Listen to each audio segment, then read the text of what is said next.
talking about the two men on the cross. Dalawang tao, dalawang klase ng tao na nandoon sa may cross. Alright? We will be talking about on a passage in Luke chapter 23, verses 39 to 41.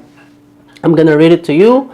Verse 39, one of the criminals who hung their harlots insults at him, "Aren't you the Messiah? Save yourself." On verse 40, but the other criminal rebuked him. "Don't you fear God?" he said, "since you are under the same sentence." Verse 41, "We are punished justly, for we are getting what our deeds deserve. But this man has done nothing wrong." Then he said, "Jesus, remember me when you come into your kingdom." And verse 43, Jesus said, "Truly, I tell you today, you will be with me in paradise."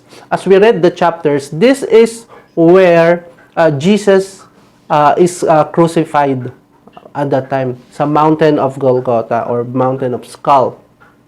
When Jesus Christ is on the cross, hindi lang po siya nag-iisa, kasama po niya yung dalawang kriminal. Actually, as a custom ng mga Roman soldiers or nila by that time, the capital punishment of those who are murderers, those who are criminal, are hanging on the cross. Yun yung capital punishment. Alright? And hindi lang sila basta patayin nasaksakin or what. The punishment, the severe punishment of the Roman is to hang on the cross para dahan-dahan na mamatay yung nandoon sa cross. Alright? So, makikita natin dito as the scientists and doctors studied that yung kinamatay ng ating Panginoong Hesukristo is he was stripped and then nailed to the cross, at least nailed by his hand, di ba? And then because dahil nga nakamatagal siyang nandoon sa cross, nakahang, scientists and doctors believe that Jesus died through cardiac rupture or asphyxiation and shock. All right? So ibig sabihin, his heart is literal na talagang sumabog, no? While he is hanging on the cross. Ito, Jesus answered him, "Truly I tell you, you will be with me in paradise." Makikita natin dito yung dalawang klase ng tao, one who is skeptical and one who is a believer.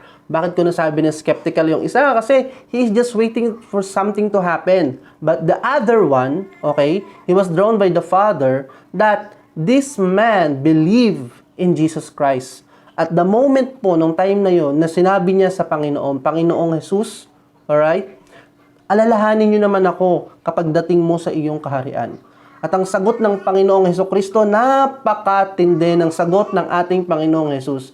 Hindi po niya sinabi na magpabaptize ka muna, maging member ka muna ng simbahan. Hindi po niya sinabi na gumawa ka muna ng mabuti sa tao, ganito gawin mo, ganito gawin mo, ganito, ganyan gawin mo. Wala pong sinabing gano'n ng Panginoon. Ano po ang sinabi ng ating Panginoong Jesus? "Truly I tell you, you will be with me in paradise." So, ganun lang pong ma-save. Ganun lang pong ma-save. You just need to believe that Jesus died on the cross for you and to save you. You just need to believe to Jesus Christ. Hindi mo kailangan maniwala sa relihiyon. Kung anumang religion ang meron ka, believe in the Lord Jesus Christ and you will be saved. No? Believe in your heart that Jesus died on the cross and rose again after 3 days. Confess with your mouth that Jesus is Lord. No? And you will be saved.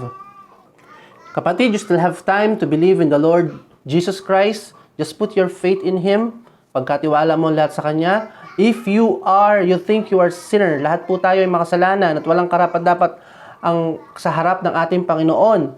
Pero if we accept the Lord Jesus Christ, if we ask forgiveness, He is willing to forgive us. Just like noong kriminal na nabasa natin sa scripture na siya po, sinabi po niya sa Panginoong Jesus na siya po ay alalahanin niya pag siya po ay nandoon na sa kanyang kaharian. At tayo po ay maaalala ng ating Panginoon.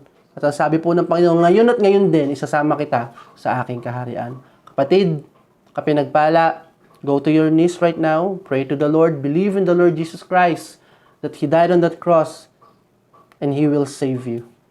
Trust me. Trust the Lord. Trust the Lord Jesus. Trust the Bible. Trust the Word of God. No? Kung naubusan ka na, punong-puno ka na ng sorrow sa buhay mo, wala ka ng ibang matakbuhan. Wala ka ng ibang, lahat na try mo na, alak, sagarilyo, bisyo, barkada, lahat-lahat, na try mo na, at still, you still have that emptiness in your heart, Jesus is the answer. Tulad nitong kriminal na to, no? Jesus is the only answer sa iyong buhay. God bless you, kapatid, and I hope you find the Lord Jesus Christ in your life.